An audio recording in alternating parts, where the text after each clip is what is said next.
ഇനിയിപ്പോൾ കൊച്ചിയിലേക്ക് നമ്മൾ ഒരിക്കൽ കൂടി വരികയാണ്. കൊച്ചി കണ്ടെയ്നർ ഷിപ്പിന്റെ നിയന്ത്രണം നഷ്ടപ്പെട്ടു എന്നൊരു വാർത്തയാണ്. ഇന്നലെ രാത്രി എത്തിയ ഈ ഒരു SSL മുംബൈ എന്ന ഷിപ്പിനാണ് നിയന്ത്രണം നഷ്ടമായത്. തീരത്തേക്ക് അടുത്ത കപ്പലിനെ ടഗ് ബോട്ടുകൾ ഉപയോഗിച്ചുകൊണ്ട് നിയന്ത്രണ വിധേയമാക്കിയിട്ടുണ്ട്. നിതിൻ സേവ്യർ വിവരങ്ങൾ നൽകും. നിതിൻ പറഞ്ഞോളൂ.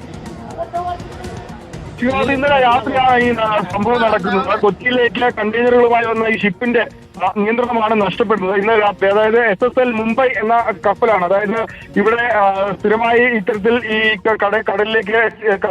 കരയിലേക്ക് അടുത്തെത്തിയ ശേഷം പിന്നീട് ടഗ് ബോട്ടുകൾ ഉപയോഗിച്ചാണ് കപ്പലിനെ കരയ്ക്കടുത്തേക്ക് കൊണ്ടുവന്ന ശേഷം ഈ കണ്ടെയ്നറുകൾ കരയിലേക്ക് മാറ്റുന്നത്. പക്ഷേ ഇത്തവണ ടഗ് ബോട്ടുകൾ എത്തുന്നതിന് മുൻപ് തന്നെ ഈ കപ്പലിന്റെ നിയന്ത്രണം നഷ്ടപ്പെട്ടത് അതിവേഗത്തിൽ കരയിലേക്ക് ഈ കപ്പൽ സഞ്ചരിക്കുകയായിരുന്നു. ആഴം കുറഞ്ഞു വരുന്ന സ്ഥലത്തേക്ക് എത്തുമ്പോൾ ഒരുപക്ഷെ ഇത് കപ്പലിന്റെ താഴ്ഭാഗം ഇടിച്ച് വലിയ അപകടമുണ്ടാകാനുള്ള ഒരു സാധ്യത നിലനിൽക്കുന്നുണ്ട്. പക്ഷേ ഈ നിയന്ത്രണം നഷ്ടപ്പെട്ട് കപ്പൽ മുന്നോട്ട് അതിവേഗത്തിൽ പോകാൻ തുടങ്ങിയപ്പോൾ തന്നെ കരയിൽ നിന്നും വളരെ പെട്ടെന്ന് തന്നെ ജീവനക്കാർ ടഗ് ബോട്ടുകൾ എത്തിച്ച് ഈ കപ്പലിനെ പിടിച്ചു നിർത്തുകയായിരുന്നു.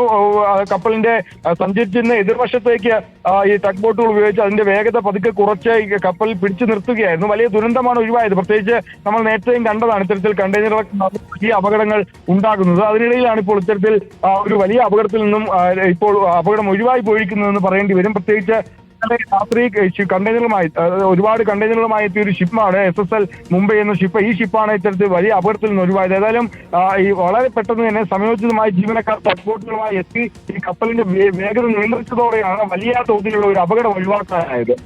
ശരി, നിതിൻ സേവ്യറാണ് ഈ വാർത്തയുടെ വിവരങ്ങൾ നൽകിയത്. കൂടുതൽ വാർത്തകൾ നമുക്ക് നോക്കാറുണ്ട്. പ്രധാനപ്പെട്ട പല വിവരങ്ങളും വന്നുകൊണ്ടിരിക്കുന്നു.